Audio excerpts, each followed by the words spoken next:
Yay! Mag-ihaw naman tayo ng isdang bangus. Yeah, isdang bangus sa sibim.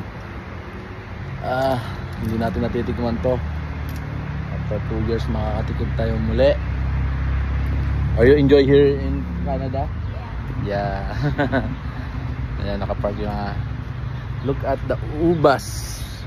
May mga alaga, may mga tanim si Yeye yung ubas, saka yung mga yan, na-harvest niya ritong talong.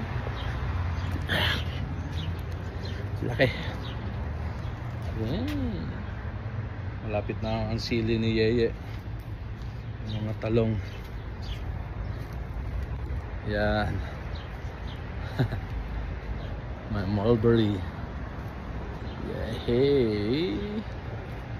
Enjoy ang buhay, bakasyon. Sayang hindi ko na yung grapes, oh. Hindi namin na abutan i-harvest.